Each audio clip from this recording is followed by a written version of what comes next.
नमस्कार, सगरमाथा प्राइम समाचारमा स्वागत छ। म केशव शर्मा। प्राइम समाचारको सुरुमा मुख्य समाचार। सत्ता गठबन्धनले अझै मन्त्री परिषदलाई पूर्णता दिन सकेन। शीर्ष नेताको गृह कार्य तीव्र, अब चाँडै विस्तार गर्ने नेता नेपालको भनाई। आन्तरिक विवाद मिलाउन आन्तरिक छलफलमा काङ्ग्रेस, महाधिवेशन केन्द्रित तयारी जारी, उम्मेदवारी दिने होडमा नेता। युवालाई नेतृत्वमा ल्याउने शीर्ष नेताको भनाई, कार्यान्वयनमा चुनौती, क्षमता विकास गर्न युवालाई सुझाव, सहजताका साथ जिम्मेवारी पूरा गर्ने प्रतिबद्धता। महँगिँदै नेपालीको भान्सा, उपभोग्य वस्तुको मूल्य 10% बढ्यो, कालोबजारी र मूल्यवृद्धि रोक्ने सरकारी कदम निष्प्रभावी। र परिवर्तनले फुटबल स्टार रोनाल्डो र मेस्सी चर्चामा, मेस्सी PSG-बाट खेल्दै रोनाल्डोको म्यान्चेस्टर युनाइटेडमा पुनरागमन।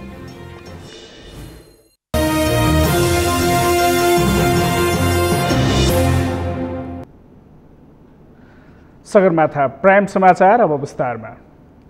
सरकार गठन भएको 1.5 महिनापछि सत्तारूढ गठबन्धनका नेताहरूका बीचमा मन्त्रीमण्डललाई पूर्णता दिने विषयमा छलफल सुरु भएको छ। आज गठबन्धनका शीर्ष नेताहरूका बीचमा मन्त्रीमण्डललाई पूर्णता दिने विषयमा छलफल भएको हो। नेताहरूका अनुसार भोलिसम्ममा सरकारलाई पूर्णता दिने तयारी छ। अमृतराज काफ्लेको रिपोर्ट।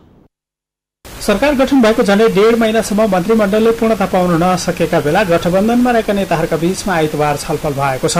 प्रधानमन्त्री शेरबहादुर देउवा, माओवादी केन्द्रका अध्यक्ष प्रचण्ड र नेकपा एकीकृत समाजवादी पार्टीका अध्यक्ष माधव कुमार नेपालका बीचमा सरकारलाई पूर्णता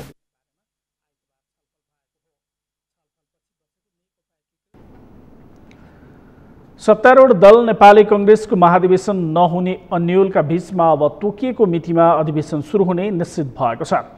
क्रियाशील सदस्यता विवाद समाधान नभएका कारण यसअघि केन्द्रीय महाधिवेशनको मिति सार्ने निर्णय गरेको कांग्रेसले भदौ 18 गते वडा अधिवेशन गर्ने निर्णय गरिसकेको छ। त्यसै अनुसार निर्वाचन अधिकृत समेत जिल्ला जाने क्रम सुरु भएको छ। तर सबै जिल्लामा 18 गते वडा अधिवेशन सुरु हुने सम्भावना भने छैन। अमृतराज काफ्लेको रिपोर्ट। पार्टीको 14औं महाधिवेशन तोकिएको मितिमा हुने वा नहुने अन्यल कायमै रहेका बेला कांग्रेसले भदौ 18 गते हुने भनिएको वडा अधिवेशन प्रभावित नहुने दावी गरेको छ। क्रियाशील सदस्यताको विवरण सार्वजनिक गर्नुपर्ने माग राख्दै वरिष्ठ नेता रामचन्द्र पौडेल समूहका जिल्ला सभापतिहरूको अनसन चलिरहेको र सबै जिल्लामा एकैपटक अधिवेशन हुनुपर्ने माग अघि सारेपछि महाधिवेशन प्रभावित हुन सक्ने आशंका सुरु भएको थियो। तर पार्टी कार्यालयमा 4 दिनदेखि अनसनमा बसेका पौडेल समूहका जिल्ला सभापतिहरूले शनिबार अनसन अन्त्य गरेपछि र महाधिवेशनका बारेमा आशंका गरिरहेको समूह समेत महाधिवेशनको तयारीमा लाग्ने अवस्था बनेपछि भदौ 18 गतेका लागि तोकिएको वडा अधिवेशन सुरु हुने भएको छ। वरिष्ठ नेता रामचन्द्र पौडेल समूहले समेत महाधिवेशनको वातावरण बनेको र त्यसमा केन्द्रित हुने निर्णय शुक्रबार गरेका थिए।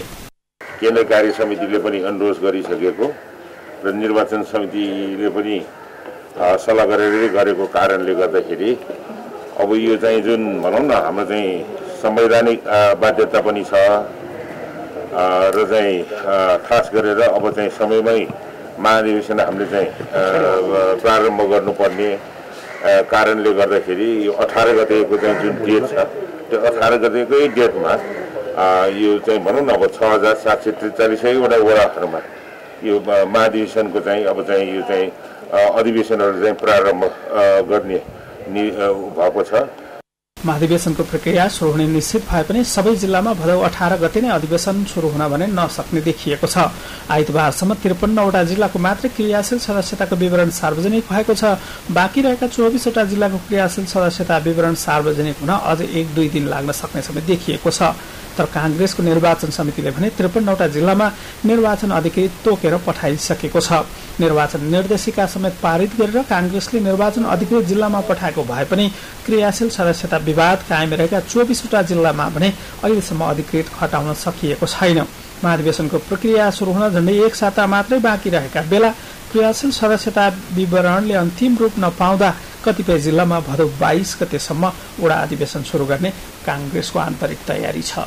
सगरमाथा टेलिभिजनका लागि क्यामेरामा केशव तिमिल सिन्हाका साथमा अमृतराज काफ्ले, काठमाडौँ। नेकपा एकीकृत समाजवादीका अध्यक्ष माधव कुमार नेपालले आफूहरू कुनै पार्टीसँग एकता नगर्ने बताएका छन्। आज पार्टीको संसदीय दलको पहिलो बैठकलाई सम्बोधन गर्दै अध्यक्ष नेपालले एकीकृत समाजवादी पार्टीले अहिले कुनै पार्टीसँग एकता नगर्ने बताएका हुन्। एक रिपोर्ट। नेकपा एकीकृत समाजवादीको पहिलो संसदीय दलको बैठकलाई सम्बोधन गर्दै नेता माधव कुमार नेपालले सञ्चार माध्यममा एकीकृत समाजवादी पार्टी अन्य पार्टीसँग एकता नहुने प्रश्न पारेका छन्। अरूको पार्टीमा गएर विलिन हुन लागेको भन्ने प्रचार भइरहेको भन्दै उनले यस्तो प्रचारमा कुनै सत्यता नभएको उल्लेख गरे। आफ्नो पार्टीको तल्लो तहसम्म पार्टीका कमिटीहरू विद्यमान रहेको भन्दै उनले पार्टी एकता नहुने स्पष्ट पारे। तर अहिले नै हामीहरू कुनै पार्टीसँग एकता गर्न गइरहेका छैनौँ। पार्टी एकता हुने छैन भने प्रश्न पार्न चाहन्छु। म कतिचोटि भन्नुपर्छ, प्रश्न पार्न चाहन्छु। यही सन्देश जाओस् मिडियाको माध्यमबाट। किन कसैले के भन्ने गरेका छन् भने अरूको टाङ मुनि छिर्न गइरहेका छन्, अरूको कार्यकर्ता बन्न गइरहेका छन्, तुरुन्तै अर्को पार्टीमा समाहित भएर विलिन हुन गइरहेका छन्। त्यो सबै वाहियात प्रचार, कुनै सत्यता छैन त्यसमा। हाम्रो सङ्गठनको संरचना विद्यमान छ, तल तल अलरेडी विद्यमान छ। गाउँ गाउँमा, टोल टोलमा, बस्ती बस्तीमा, जिल्ला जिल्लामा, जनसङ्गठनहरूमा समानान्तर रूपमा सबै कमिटीहरू विद्यमान छन्। अध्यक्ष नेपालले अर्थतन्त्रलाई गतिशील, चलायमान र समृद्धि बनाउन, जनतालाई गरिबीको चक्रबाट मुक्त गर्नको लागि आफूहरूको ध्यान केन्द्रित हुने बताए। उनले पार्टीमा युवाहरूलाई महत्त्वपूर्ण जिम्मेवारी दिएर अगाडि बढाउन तयार रहेको पनि बताए। हामीले हाम्रो अर्थतन्त्रलाई गतिशील, चलायमान र समृद्ध बनाउनका लागि, नेपाली जनतालाई गरिबीको चक्रबाट मुक्त गर्नका लागि र युवाहरूलाई व्यापक रूपमा आशा जगाउनका लागि, रोजगारीको प्रबन्ध गर्नका लागि, शिव विकास गर्नका लागि, युवाहरूको खुबी क्षमता प्रतिभाहरूलाई उजागर गर्नका लागि हाम्रो ध्यान केन्द्रित हुनेछ। पार्टीभित्र पनि हामी युवाहरूको ठुलो प्रवेश, पार्टीको सदस्य बनाउनलाई, कमिटीका जिम्मेवारीहरू प्रदान गर्नलाई र भोलि गएर नयाँ पुस्तालाई एकपछि अर्को जिम्मेवारी सुम्पिनका लागि तयार भएर बसेका पनि छौँ। यी सबै कुराहरूको सन्दर्भमा युवा पिँढीलाई कसरी आकर्षित गर्ने हो, पुरानो पुस्ताको विश्वास कसरी जित्ने हो र अगाडि बढ्नेहरूको हौसला कसरी बुलन्द गर्ने हो, त्यो सबै हिसाबले हामीले सोच्नु पर्दछ। संसदीय दलको बैठकपछि सञ्चारकर्मीमा संक्षिप्त प्रतिक्रिया दिँदै अध्यक्ष नेपालले मन्त्री परिषद विस्तारको लागि पार्टीहरूभित्र छलफल र परामर्श चलिरहेको भन्दै अब छिटोभन्दा छिटो मन्त्री परिषद विस्तार हुने बताए। विस्तार किन रोकिएको भन्ने बारेमा भनिरहनु परेन। विभिन्न पार्टीहरूभित्र छलफल परामर्श चलिरहेछ। सबै आन्तरिक रूपमा पनि कतिपय कामहरूमा जुट्नु भएको छ। कसैको महाधिवेशन छ, कोही पार्टी निर्माणको क्रममा जुट्नु भएको छ, कोही पार्टी विस्तारको क्रममा जुट्नु भएको छ। यो सबै कारणले गर्दाखेरि स्थिति बनेको हो। अब छिटै यसको पनि निराकरण हुनेछ भन्ने आशा गरौँ। अध्यक्ष नेपालले कोही महाधिवेशन तयारीमा जुट्न परेको र कोही पार्टी निर्माण विस्तारकै क्रममा रहेकाले मन्त्री परिषद विस्तारमा ढिलाइ भएको उल्लेख गरेका छन्। आफू मार्क्सवादबाट निर्देशित भएर वर्गीय दृष्टिकोण आत्मसात गर्दै अघि बढ्ने पनि नेता नेपालले जनाएका छन्। नेकपा एकीकृत समाजवादी पार्टीले संसदीय दलको नेतामा पार्टीका अध्यक्ष माधव कुमार नेपाललाई चयन गरेको छ। पार्टीको आज बसेको संसदीय दलको बैठकले पार्टी अध्यक्ष माधव कुमार नेपाललाई संसदीय दलको नेता बनाउने निर्णय गरेको छ। यस्तै बैठकले राष्ट्रिय सभाको संसदीय दलको नेतामा बेदुराम भुसाललाई चयन गरेको नेकपा एकीकृत समाजवादीका नेता विरोध खतिवड़ाले जानकारी दिनुभयो। संसदीय दलको बैठकले दलको विधान निर्माण गर्नका लागि भवानी खापोङ, शेरबहादुर कुँवर, निरा जैरू, ठगेन्द्र पुरी र लक्ष्मी चौधरी रहेको विधान मस्यौदा कमिटी पनि गठन गरेको उहाँले जानकारी दिनुभयो। बैठकले पार्टीको तर्फबाट मन्त्री छान्ने जिम्मा पार्टी अध्यक्ष तथा संसदीय दलका नेता माधव कुमार नेपाललाई दिएको पनि नेता खतिवड़ाले जानकारी दिनुभयो। बेदुराम भुसाललाई चयन गर्यौँ। तेस्रो विधान मस्यौदा कमिटी भनेर हामीले 5 जनाको जिम्मा दिएका छौँ। त्यसमा माननीय भवानी खापुङ, शेरबहादुर कुँवर, निरा जैरू, ठगेन्द्र पुरी, लक्ष्मी चौधरी, राष्ट्रिय सभाका 2 जना, प्रतिनिधि सभाका 3 जना मान्य सदस्यलाई नेपाल कम्युनिस्ट पार्टी एकीकृत समाजवादीको संसदीय दलको विधान निर्माण गर्नको लागि जिम्मा दिएका छौँ। चौथो, यो बारम्बार बैठक बस्न नसकेको स्थितिमा र अहिले यो सङ्क्रमण काल भएको हुनाले अघि भर्खर तपाईँले प्रश्न सोध्नुभयो सरकारका कुरा के का कुरा, त्यसको लागि चाहिँ नि पार्टी अध्यक्ष तथा संसदीय दलका नेता माधव कुमार नेपाललाई हामीले एकलौटी निर्णय गर्ने, यो विषयमा चाहिँ उहाँलाई निर्णय गर्ने अधिकार प्रत्यायोजन गऱ्यौँ। बैठकले भारतमा उपचाररत नेता झलनाथ खनालको स्वास्थ्य लाभको कामना गर्नुका साथै सरकारलाई बाढी पहिरोले निम्त्याएका समस्या समाधानका लागि ध्यानाकर्षण पनि गराएको नेता खतिवड़ाले बताउनुभयो।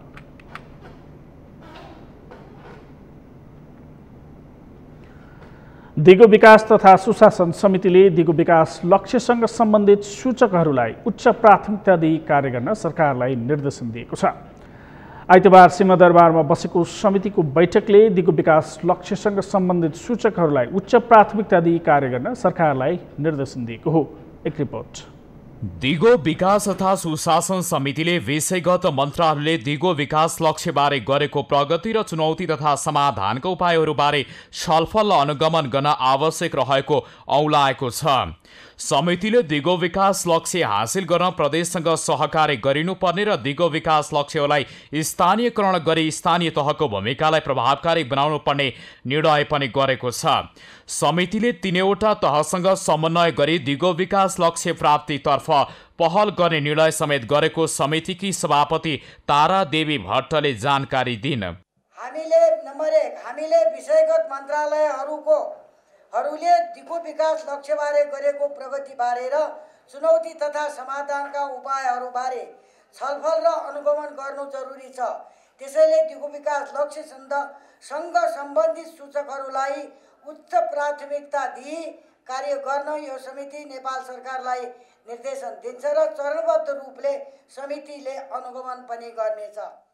सभापति भट्टले संसद र प्रदेशको भूमिका प्रभावकारी बनाउन समितिले पहल र समन्वय गर्दै प्रदेशका मान्यहरू मार्फत दिगो विकास लक्ष्यलाई बढी भन्दा बढी स्थानीयकरण गर्न सहयोग गर्ने पनि बताइन्। लकडाउनले गर्दा असर परेको धुलीखेल घोषणा पद्धतिको विकास लक्ष्यप्रति संसदको प्रतिबद्धता पत्रको फेरि कार्यान्वयन गर्न प्रतिबद्धता समेत उनले जानकारी दिएकी छन्। सगरमाथा प्राइम समाचारमा पालो भएको छ विश्रामपछि।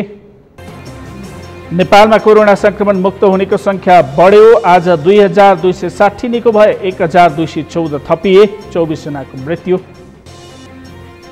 महँगिँदै नेपालीको भान्सा, उपभोग्य वस्तुको मूल्य 10% बढ्यो। कालोबजारी र मूल्य वृद्धि रोक्ने सरकारी कदम निष्प्रभावी। र ओह्रालो लाग्यो शेयर कारोबार। साताको पहिलो दिनको कारोबारमा नेप्से परिसूचक 1.58% घट्यो।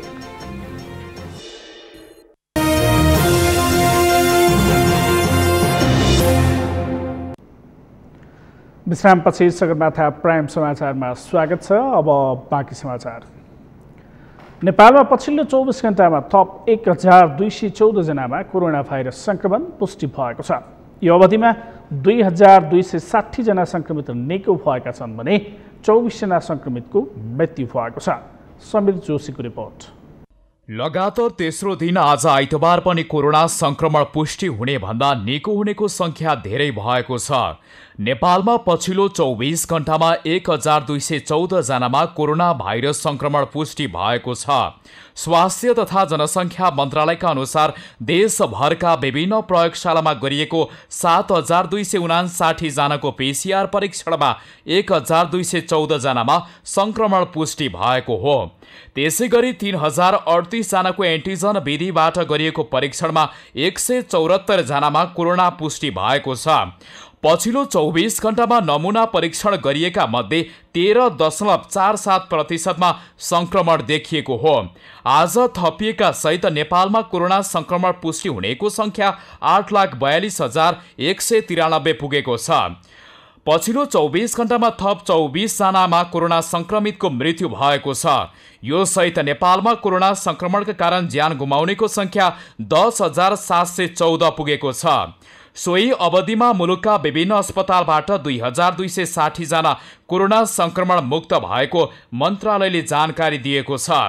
यो सहित कोरोना संक्रमण मुक्त हुनेको संख्या 7,12,712 पुगेको छ।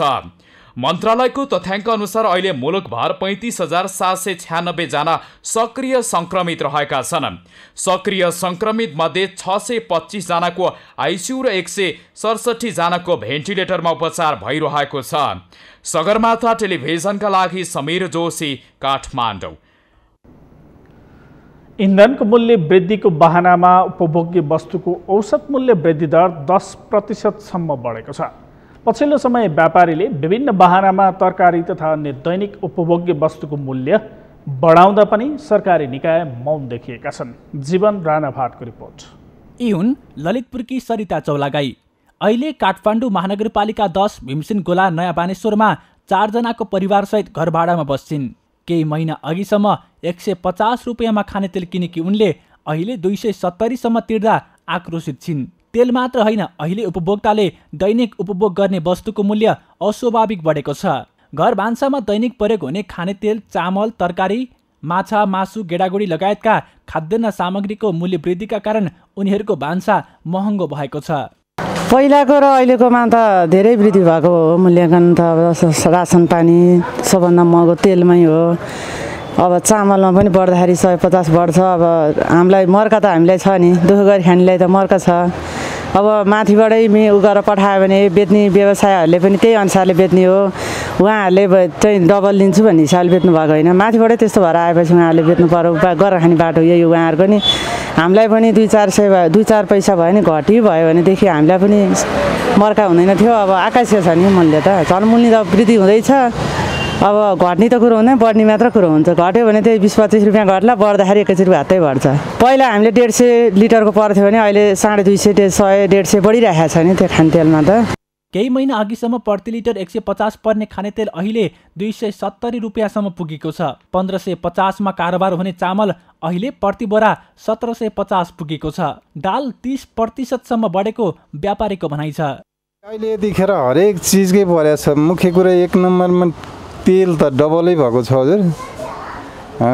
दोस्रो नम्बरमा गेडागुडी लगभग 30% जस्तै बढेको छ। चामलमा 20% जस्तै बढेको छ। हरेक चिजमै बढेको छ सर। पर इन्दिना चाहिँ अब 140-50ले बेच्ने तेल अहिले अब 260-70ले बेच्नु परेको छ सर। चामल अब योभन्दा 1 महिना अगाडि 2 महिना अगाडि पनि 1500ले बेचेको चामल अहिले 1700ले बेच्नु परेको छ।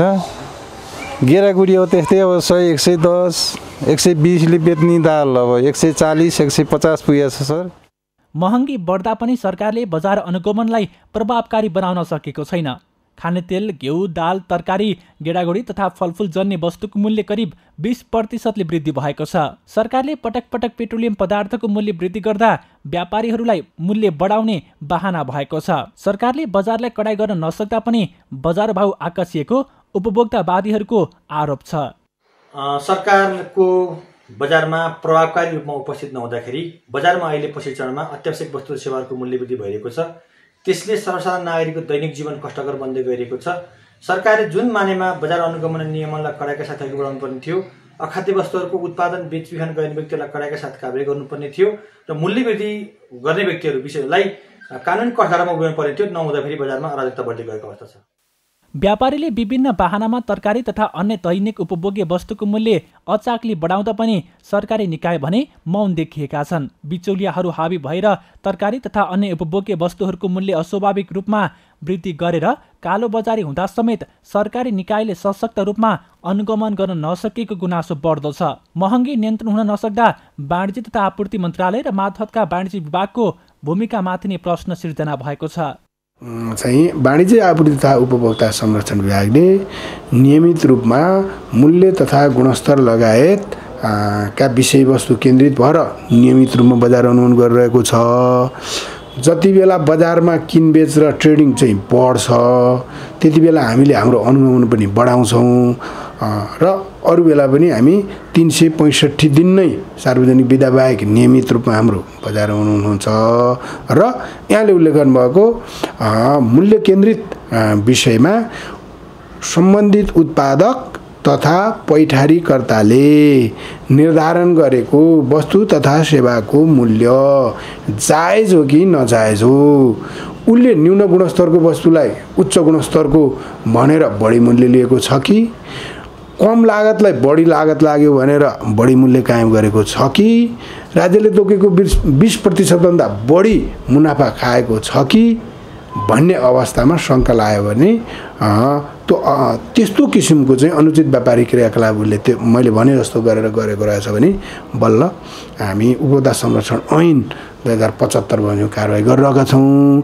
हामीले दैनिक अनुगमन गरेर कारबाहीहरू दण्ड जरिवाना उनीहरूका चाहिँ कारोबारी स्थलहरू सिलबन्द गर्नेदेखि लगाएर व्यक्तिलाई नियन्त्रणमा लिएर पनि दण्ड सजाय गरिरहेका छौँ। दैनिक भान्सामा प्रयोग हुने सामानको मूल्य बढ्दा समेत सरकारी अधिकारी तथा उपभोक्तावादी मौन बस्दा थप शङ्का उब्जिएको छ। कोरोनाको दोस्रो लहर चलिरहेको छ। आम उपभोक्ताको जीवन कष्टकर बन्दै गएको छ। यस्तो अवस्थामा आम उपभोक्ताहरूसँग प्रत्यक्ष जोडिएको भान्साका सामानहरूको मूल्य वृद्धिले आम उपभोक्ताहरू मारमा परेका छन्। 150 रुपियाँमा किन्नुपर्ने तेल अहिले 250 भन्दा बढी मूल्यमा किनिरहेका छन् आम उपभोक्ताले। उपभोक्ताहरू यसरी मारमा परिरहँदा सम्बन्धित निकायहरू भने मौन बसिरहेको आम उपभोक्ताहरूको गुनासो रहेको छ। यसतर्फ सम्बन्धित निकायले ध्यान पुर्याउन जरुरी छ। सगरमाथा टेलिभिजनका लागि क्यामेरामा सुरेन्द्र राउतको साथमा जीवन राणाबाट काठमाडौँ। प्लास्टिकका सामग्रीको प्रयोग बढेपछि परम्परागत निगालोले बनेका सामग्री प्रयोग कम हुन थालेको छ। प्लास्टिकका सामग्रीले बजार ओगटेपछि परम्परागत निगालोका सामग्री बनाउने धादिङका स्थानीयको पेसा नै सङ्कटमा परेको छ। धादिङबाट गोमा थापाको रिपोर्ट।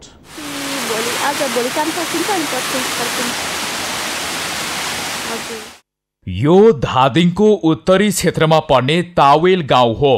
यहाँ सीमान्तकृत तामाङ समुदायको बसोबास रहेको छ। यहाँका बासिन्दाको मुख्य पेसा नै निगालोबाट विभिन्न सामानहरू बनाउने रहेको छ। उनीहरूले निगालोबाट बनाइएका सरसामानहरू बिक्री गरेर घर खर्च चलाउँदै आएका छन्। अब यही हल्का फुल्का किसान गर्छौँ। अब यो त्यो फुर्सदको बेलामा चाहिँ अब इन्कम भने नि यही हो। अब यसैको भरमा चाहिँ अब गुजारिरहेको छ। यो तपाईँको बर्खाको सिजनमा बुन्छौँ। अब यो के अरे काठ मङ्सिरतिर चाहिँ तलतिर लगाउँछ। वार्षिक तपाईँको त्यही हो। अब तरकारी खाने के अरे पैसा हुन्छ। निगालोको चोयाबाट डोको, थुम्से, चाल्नो, मान्द्रो र भकारी बुन्ने गरिन्छ। किशोरदेखि वृद्धसम्म सबैको हातमा चोया देखिन्छ।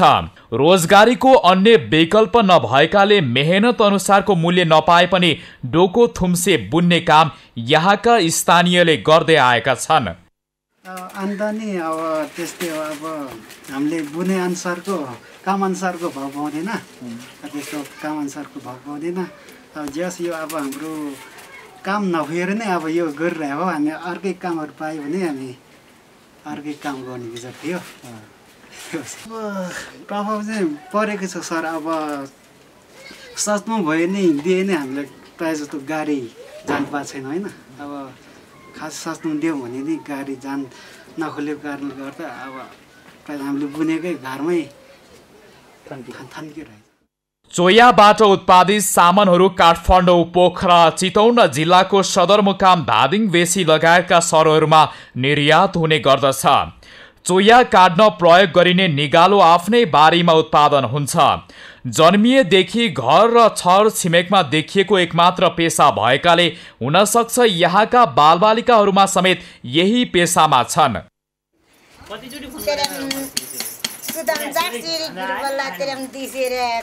खाइन न आगे ते दिसरे आबर ते रारो किनला देरम तान न चुंगा न आयां आज ने चुंगा न आयां जो करन से आज पलाता जी हुआ करन से रेजिम करन दिसिम ने चुंगा न आयां ते रारो किनता ने चुलाला रारो किनता होला। स्थानीयले निगालोका सामग्री तयार गरेर यसैको बिक्रीबाट जीविकोपार्जन गर्दै आएको भए पनि अहिले प्लास्टिकका सामानले बजार लिएपछि बेत बाँसका सामानको बजार निकै खस्किएको छ। बुबाबाजीदेखि यो सिकाएर आएको एउटा पेसा जस्तै हो। त्यसकारण यो बच्चाहरूलाई स्कुलबाट आए पनि यही सिकाउँ, यही बुन्न थाल्छ। नबुने पनि आफ्नो बुवा आमाहरूले लाउन स्कुलबाट छुट्याएर आएपछि के ढोको नाम्लोहरू थुम्सीहरू बुन्नुस् न के भन्छ कि है, त्यस कारण चाहिँ हामीले यो बुन्ने गरेको हो। तर अहिले आधुनिक युगमा आएर चाहिँ यसलाई पन्छाएर हामीले यो अहिलेको नेपाल सरकारले चाहिँ हाम्रो यस्ता बालक पुस्ताहरूले लगायत यसका बेरोजगार युवाहरूले चाहिँ यो कृषिमा चाहिँ एकदम संवेद भएर चाहिँ काम गर्नुभयो भने हामीले एकदम बेस होला जस्तो लाग्छ। यो अब यो तपाईँको यो 2-4 वर्षभन्दा यो डोको थुम्सी चाहिँ धेरै लो भएर गयो। हामीले पहिला योभन्दा चाहिँ 400-500मा थुम्सी बुनिदियो भने अहिले के थुम्सी बेचिदियो भने अहिले चाहिँ त्यही थुम्सीलाई बजार मार्केटिङमा चाहिँ बिक्री भएको छैन भनेर चाहिँ यो त्यही थुम्सीलाई 200-150मा खस्न थालेछ। धादिङको दक्षिणी क्षेत्रमा चेपाङ र उत्तरी क्षेत्रमा तामाङ समुदायका मानिसहरू निगालोको चोया काटेर त्यसबाट किसिम किसिमका सामानहरू उत्पादन गर्ने र यसैबाट जीविका चलाउने गर्दछन्। तर प्लास्टिकका सामग्रीले बजार ओगर्दा उनीहरूको पुर्ख्यौली पेसा त सङ्कटमा छ नै, दैनिकी जीविकोपार्जनमा समेत समस्या हुँदै आएको छ। सगरमाथा टेलिभिजनका लागि धादिङबाट गोमा थापाको रिपोर्ट। मनसुनी वायुको प्रभावले अझै 2 दिनसम्म देशका अधिकांश भूभागमा वर्षा हुने जल तथा मौसम पूर्वानुमान महाशाखाले जनाएको छ।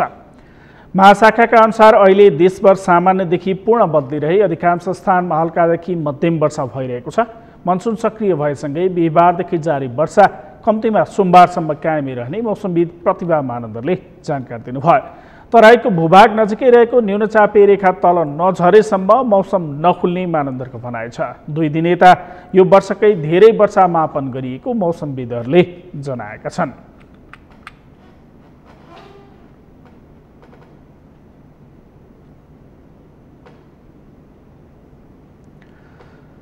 सप्तकोशी नदीमा यस वर्षकै उच्च बहाव मापन भएको छ। केही दिन यता निरन्तर बढ्दो क्रममा रहेको नदीको बहाव आज यस वर्षकै उच्च बिन्दुमा पुगेको हो। कोशी ब्यारेज कन्ट्रोल रुमले दिएको जानकारी अनुसार पछिल्लो मापन अनुसार सप्तकोशीमा 2,57,790 क्युसेक प्रति सेकेन्ड बहाव पुगेको छ। नदीको बहाव बढेसँगै कोशी ब्यारेजका 35 ढोका खोलिएका छन्। साउन 32 गते कोशीमा यस वर्षकै बढी 2,56,020 क्युसेक प्रति सेकेन्ड बहाव मापन गरिएको थियो। पहिलो मापनले यो रेकर्डलाई समेत उछिनेको छ। पूर्वका अधिकांश भेगमा वर्षा जारी रहेकाले कोशीको जलस्तर अझै बढ्न सक्ने अनुमान गरिएको छ। चतरामा रहेको बाढी मापन केन्द्रले समेत नदीको जलस्तर बढ्दो क्रममा देखाएको छ। कोशीको बहावमा उतार चढाव देखिँदा श्रीलङ्का टापु क्षेत्रमा नदीले कटान थालेको छ। सुनसरीका प्रमुख जिल्ला अधिकारी उमेश कुमार ढकालले नदीले टापु क्षेत्रका केही स्थानमा कटान गरेको खबर प्राप्त भएको जानकारी दिनुभएको छ।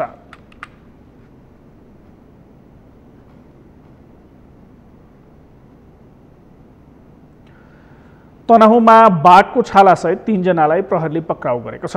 व्यास नगरपालिका 5 पतेनी स्थित पक्की पुल नजिक बाखेतर्फ जाने स्थानबाट प्रहरीले उनीहरूलाई पक्राउ गरेको हो।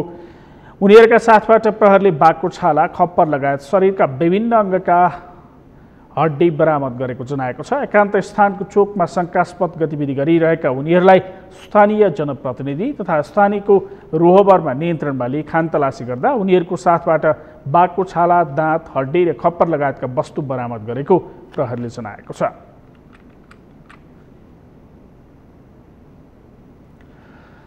पाल्पाको तानसेन नगरपालिका वडा नम्बर 5 कैलाशनगरमा कच्ची घर भत्किँदा एक बालिकाको मृत्यु भएको छ। लगातारको वर्षाले गए राति 2:30 बजेतिर आफ्नै घरमा सुतिरहेको बेला नारायण दर्जीको घर भत्किँदा 10 वर्षीय नैना दर्जीको मृत्यु भएको प्रहरीले जनाएको छ। सुतिरहेको अवस्थामा घर भत्किँदा घाइते भएकी बालिकाको युनाइटेड मिसन अस्पतालमा उपचारको क्रममा मृत्यु भएको हो।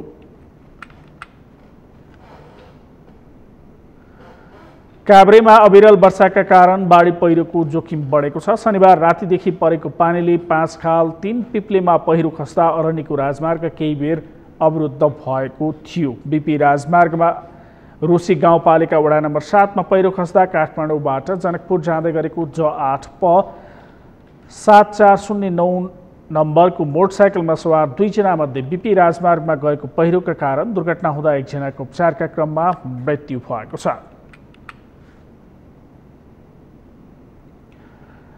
जाजरकोट डोल्पा जोड्ने भेरी कोरिडोर मार्ग अन्तर्गत जाजरकोटको नलगाड र झुम्रे खोलामा बेली ब्रिज सञ्चालनमा आएको छ। पुल सञ्चालनमा आएपछि उक्त सडकमा आवागमन सहज भएको छ। जाजरकोटबाट बद्री पन्तको रिपोर्ट। जाजरकोटको छेडागढ खोलामा मोटरबोट पुल निर्माण भएको छ। छेडा खोलाको बेली ब्रिज पुल निकालेर नलगाड र झुम्रे खोलामा जोडिदिएपछि सवारी साधन निर्बाध रूपमा आवत जावत गर्न सहज मात्र भएको छैन, दैनिक उपभोग्य वस्तुको ढुवानी गर्न समेत सहज भएको छ।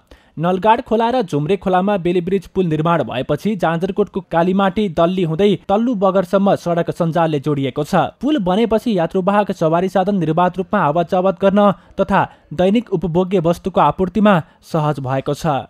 धन्यवाद छ। अहिले सहज छ र बारीकोट जाँदा कालीमाटी हामीले वारिपारी गर्दा पनि धेरै समस्या थियो। यहाँबाट पारी लिन अनि सामानहरू लोड गर्न अनलोड गर्न धेरै समस्या थियो। अहिले सहज भएको छ।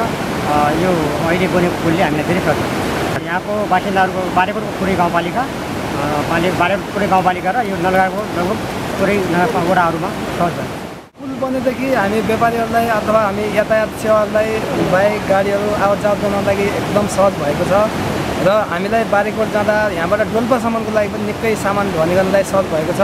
पहिलेको भन्दा अलि केही ढुवानीहरूमा अलिक सस्तो भएको हामीले महसुस गरेका छौँ। सबै ठाउँमा बारीकोट गाउँपालिका र डोल्पा हाम्रो नलगा नगरपालिकाको धेरै जसो वडाहरूमा को लागि यो पुलले चाहिँ एकदम राहत गरेको लाग्छ। विगतमा त निकै शास्ति थियो। हामीले बाइक लिँदा कुनै बेला बाइक यहाँबाट हामी डोल्पा जाँदा बारीकोट जाँदा लिनै सक्दैन थियो। कहिले वारी नै यतै राखेर हिँडेर जानु पर्थ्यो अनि यदि तार्नु पऱ्यो भने मान्छेलाई पैसा दिएर तार्न लगाउनु पर्थ्यो। धेरै समस्याहरू थियो। अहिले एकदम राम्रो भएको जस्तो लाग्छ। यो अब यहाँ पुल बन्दाखेरि हाम्रो यो पुरै बारीकोट बेडलाई लगायत हाम्रो डोल्पा जाने अब यो यातायातको सुविधा धेरै राम्रो भएको छ। यसमा किनभने पहिला भनेको मान्छेले पहिले राखेर पनि सामानहरू बोक्नु पर्थ्यो अनि धेरै दुःख पाइन्थ्यो। अहिले धेरै राम्रो सहज भएको छ। पुल बनेपछि दैनिक उपभोग्य सामग्रीको ढुवानीमा सहज भएको उद्योग वाणिज्य सङ्घ कालीमाटीका अध्यक्ष धनबहादुर रावलको भनाइ छ। यहाँ यो पुल बनिसकेपछि जनताहरूको निम्ति धेरैभन्दा धेरै राहत पुगेको छ। पुलबाट पारी सामान लिनको निम्ति हामीले व्यापारी लगायत जनताहरूको निम्ति के हुन्थ्यो भने चाहिँ ढुवानीमा धेरै फरक पर्थ्यो। पहिलेको र अहिलेकोमा धेरै एउटा पोकाको 50 रुपियाँ, कोही ठुला पोकाको 150 रुपियाँ तिर्नु पर्थ्यो भने अहिले तपाईँको यहाँ हामीले नेपालगञ्जबाट सिधै कालीमाटीमा जाँदाखेरि 3 रुपियाँ 3.5 रुपियाँमा त्यहाँ माल ढुवानी गऱ्यो भने त्यसको भार जनतालाई एकदमै सजिलो भएको छ। त्यो पैसा एकदमै कम परेको छ र वस्तु बिक्री वितरण गर्दाखेरि एकदमै सुपथ मूल्यमा पाइरहेका छन् र बर्खामा जनतालाई आवत जावत गर्न सजिलो भएको छ र जनताले दैनिक उपभोग्य वस्तुहरू लिनको निम्ति एकदमै सहज भइरहेको। यसअघि सवारी तथा ढुवानीका साधन कालीमाटीसम्म मात्रै पुग्ने गरेका थिए। ट्रक र ट्र्याक्टरले कालीमाटीसम्म पुर्याएको सामानलाई बारेकोट, कालीमाटी, दल्ली, कौना, तल्लु बगर, डोल्पा लगायत स्थानमा लैजान पिठ्युमा बोकेर लैजानुपर्ने बाध्यता रहेको थियो। पुल सञ्चालनमा आएपछि सदरमुकाम खलङ्गा, सुर्खेत, नेपालगञ्ज तथा खलङ्गा, कालीमाटी, बारेकोट, तल्लु बगर लगायतका स्थानसम्मको यात्रा पनि सहज भएको छ। सगरमाथा टेलिभिजनका लागि जाजरकोटबाट बद्री पन्तको रिपोर्ट।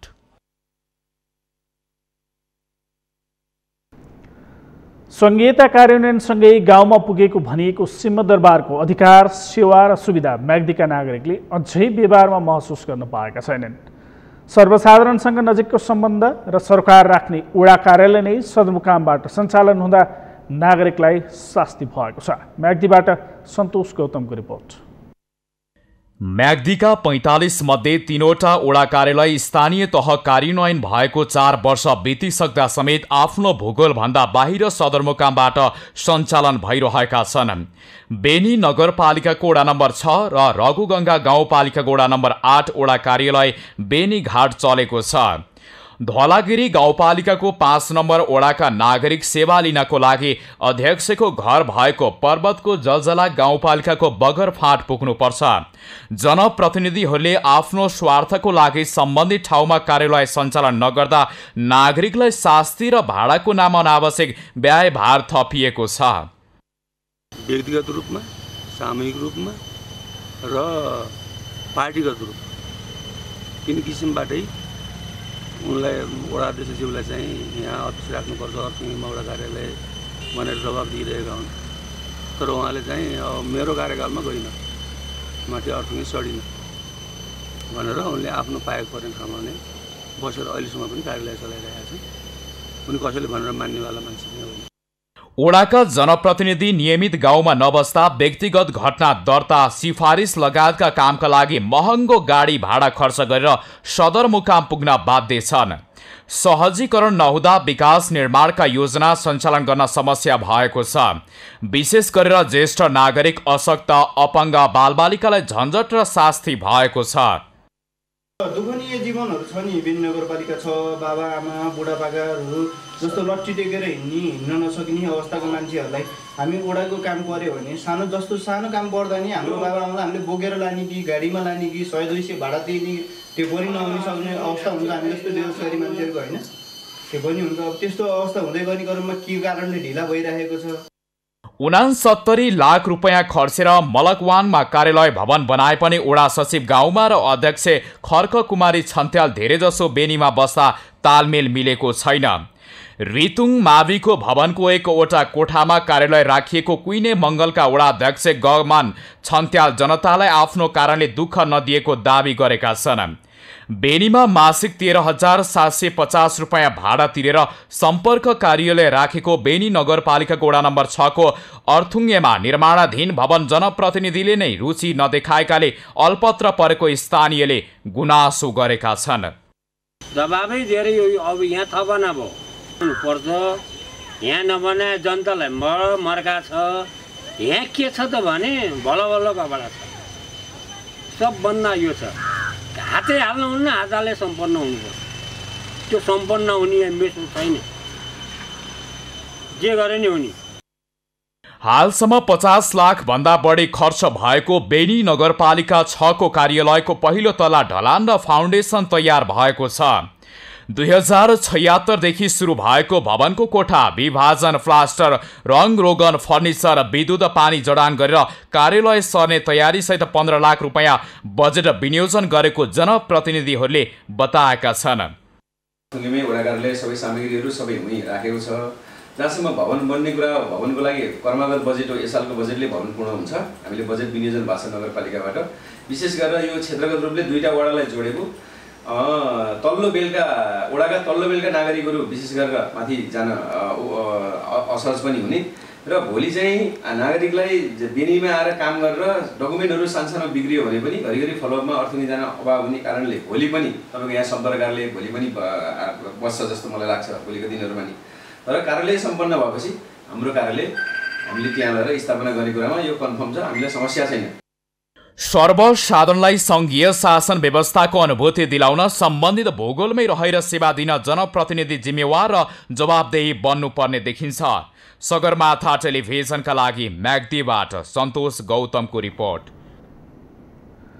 सगरमाथा प्राइम समाचारमा पालो भएको छ विश्रामपछि। ओह्रालो लाग्यो शेयर कारोबार। साताको पहिलो दिनको कारोबार नेप्से परिसूचक 1.58% घट्यो र क्लब परिवर्तनले फुटबल स्टार रोनाल्डो र मेस्सी चर्चामा। मेस्सी पीएसजीबाट खेल्दै रोनाल्डोको म्यान्चेस्टर युनाइटेडमा पुनरागमन।